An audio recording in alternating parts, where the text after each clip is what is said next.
ఒక క్యాంపెయిన్ చేపట్టాల్సి వచ్చింది. జై బాపూజీ, జై భీమ్, జై సంవిధాన్ అని. ఈ క్యాంపెయిన్ చేపట్టే అవసరం వచ్చింది. దీని ముఖ్య ఉద్దేశం బీజేపీ పార్టీ, కాంగ్రెస్ పార్టీనే కాకుండా మహాత్మా గాంధీని, అంబేద్కర్ గారిని, మన రాజ్యాంగాన్ని ఇలా ఎవరిని గౌరవించకుండా చేస్తున్న ఈ పాలనను, ఆఖరికి పార్లమెంటులో సైతం అంబేద్కర్ గారిని అవమానించిన తీరును మనందరం చూసాం. హోంమంత్రిగా ఉండి కూడా అమిత్ షా గారు అంబేద్కర్ అంబేద్కర్ అంబేద్కర్ అనడం ఒక ఫ్యాషన్ అయిపోయింది అన్నట్టు ఎగతాళిగా మాట్లాడడం జరిగింది. బీజేపీ నాయకులు, ఎంపీలు అందరూ నవ్వటం జరిగింది.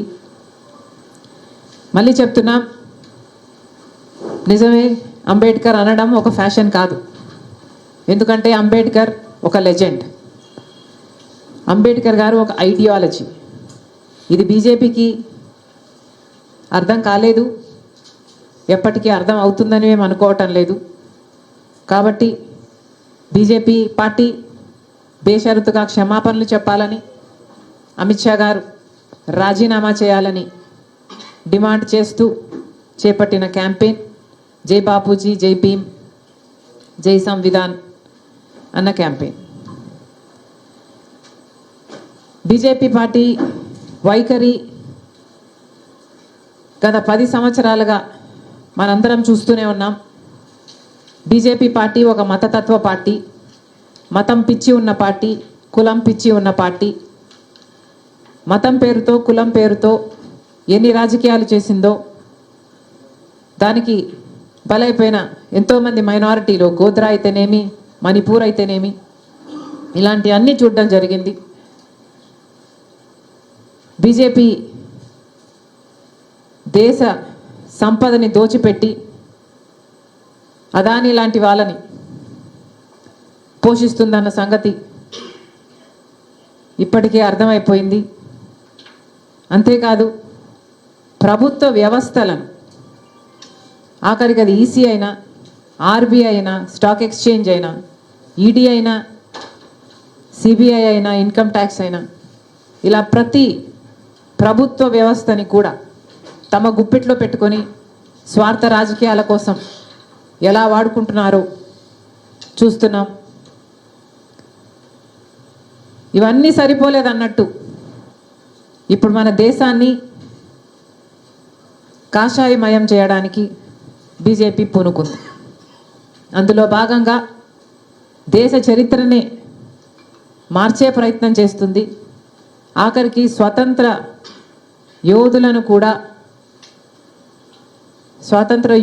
కూడా కుట్రతో దేశద్రోహులుగా పోర్ట్రే చేసే ప్రయత్నం చేస్తున్నారు. ఆ క్రమంలోనే ఆఖరికి మహాత్మా గాంధీ గారిని కూడా వదిలిపెట్టకుండా ప్రపంచమంతా ఫాదర్ ఆఫ్ ద నేషన్ అని మహాత్మా గాంధీ గారిని అంతగా గౌరవిస్తే బీజేపీ పార్టీ మాత్రం మహాత్మా గాంధీ గారిని ఒక విలన్ గాను, గాంధీ గారిని చంపిన వాళ్ళని దేవుళ్ళగాను పరిగణించి వాళ్ళకు గుళ్ళు కడుతున్నారు.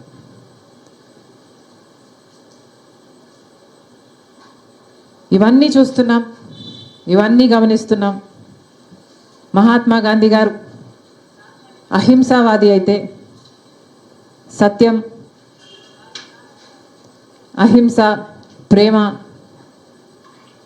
సోదరభావం గాంధీ గారి సిద్ధాంతాలు అయితే వీటికి పూర్తి భిన్నంగా హింసా మార్గాన్ని ఎంచుకుంది BJP party.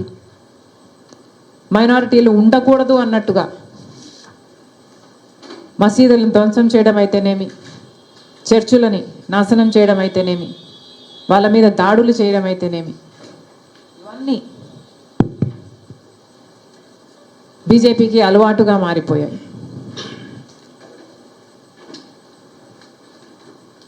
Mahatma Gandhi guarantee గౌరవం లేదు, వారి సిద్ధాంతాలంటే విలువ లేదు. కేవలం మహాత్మా గాంధీ గారు కాంగ్రెస్ పార్టీ నాయకుడు కాబట్టి ఆయన లెగసీ కాంగ్రెస్ పార్టీకి తాకకూడదు అన్న ఉద్దేశం, ఆ అడ్వాంటేజ్ కాంగ్రెస్ పార్టీకి రాకూడదు అన్న వికెడ్ ఇంటెన్షన్. అంబేద్కర్ గారిని కూడా వదిలిపెట్టలేదు. అంబేద్కర్ గారు బడుగు బలహీన వర్గాల వాళ్ళలో వెలుగులు నింపినవాడు. అంబేద్కర్ గారు ఈరోజు మన దేశంలో అన్టచబిలిటీ లేదు అంటే దానికి కారణం అంబేద్కర్ లాంటి గొప్ప నాయకులు. అంతేకాదు మన రాజ్యాంగాన్ని రూపొందించిన వారు. ఈరోజు మనకు ఓటు ఉంది అన్న, సమాజంలో ఈక్వాలిటీ ఉంది అన్న, జస్టిస్ ఉంది అన్న, ఇవన్నీ రాజ్యాంగం మనకిచ్చిన హక్కులు. సమాజంలో అందరూ స్వేచ్ఛగా, సమానంగా, సగర్వంగా బతికే అవకాశం మనకు రాజ్యాంగం ఇస్తుంది. అంతటి అంబేద్కర్ గారిని కూడా పార్లమెంటులో ఎంత హేళన చేశారో, ఎంత అవమానించారో ఇవన్నీ చూస్తున్నాం.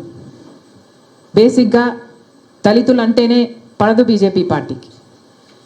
దళితులు అంటేనే చిన్న చూపు బీజేపీ పార్టీకి. కులగణన చేయాలి అని కాంగ్రెస్ పార్టీ ఎప్పటి నుంచో అడుగుతుంది, డిమాండ్ చేస్తుంది, కానీ ఇంతవరకు చేపట్టలేదు. కులగణన చేస్తే ఎక్కడ ఎంత దళితులు, ఎస్సీలు, ఎస్టీలు ఎంతమంది ఉన్నారు అర్థమవుతుంది. అప్పుడు రిజర్వేషన్లు ఎక్కువ చేయాల్సి వస్తుంది అన్నది బీజేపీ ఆలోచన. ఇలా అనేక రకాలుగా దళితులనైతేనేమి, దేశ ప్రజలనైతేనేమి, రాజ్యాంగాన్ని అయితేనేమి నాశనం చేసే ప్రయత్నం చేస్తుంది బీజేపీ పార్టీ. అందుకనే ఈరోజు కాంగ్రెస్ పార్టీ ఈ పోరాటాన్ని చేపట్టింది. విచిత్రం ఏమిటంటే మన రాష్ట్రంలో బీజేపీ పార్టీ ఎక్కడో లేదు.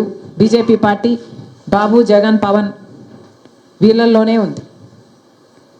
మన రాష్ట్రంలో ఎంతమంది ఎంపీలు ఉంటే అంతమంది బీజేపీ పార్టీకే మద్దతు ఇస్తున్నారు.